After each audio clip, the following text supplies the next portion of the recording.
கத்தி துப்பாக்கி எல்லாம் ஆற விட்டான். அவன் பணத்தோட வந்து காத்துக்கிட்டு இருக்கிறாங்க. இந்த வரை சதா சதா காரியம் முக்கியம் வான போவான்.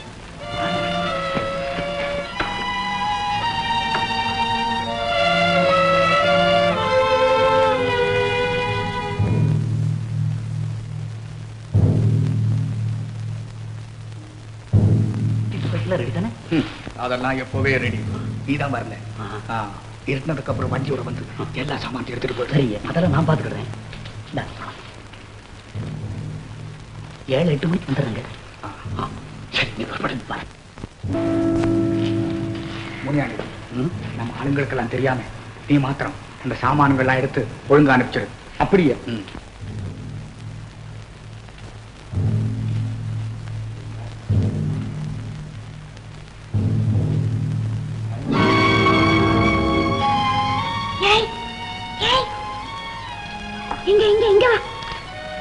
இந்த பக்கம் கௌரி கௌரி கௌரி அம்மாவா? நீ எங்க இப்படி வந்த? கௌரி அம்மா, வாங்க. அப்படியா?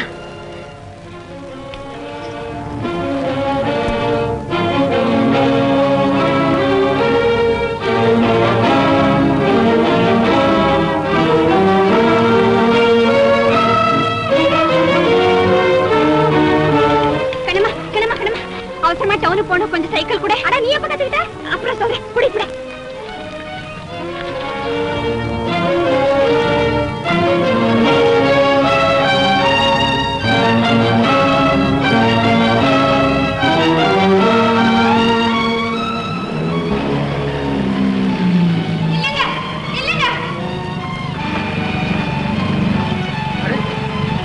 கௌரியா, இத பாருங்க. இங்க வாங்க.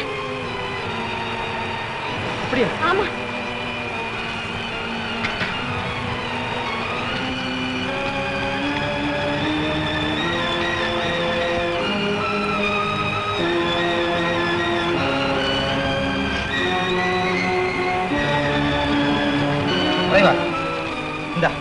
இந்த லெட்டரை கொண்டு போய் சுப்பையாப்பிள்ளை இன்ஸ்பெக்டர் இருக்கார்ல, ஆமா, அவர்கிட்ட கொடுத்து முத்தையனுடைய பட்டறை கூட்டும். சரிங்க சார், சீக்கிரம் போ. சைக்கிள் எடுத்துக்கோ. ஓரி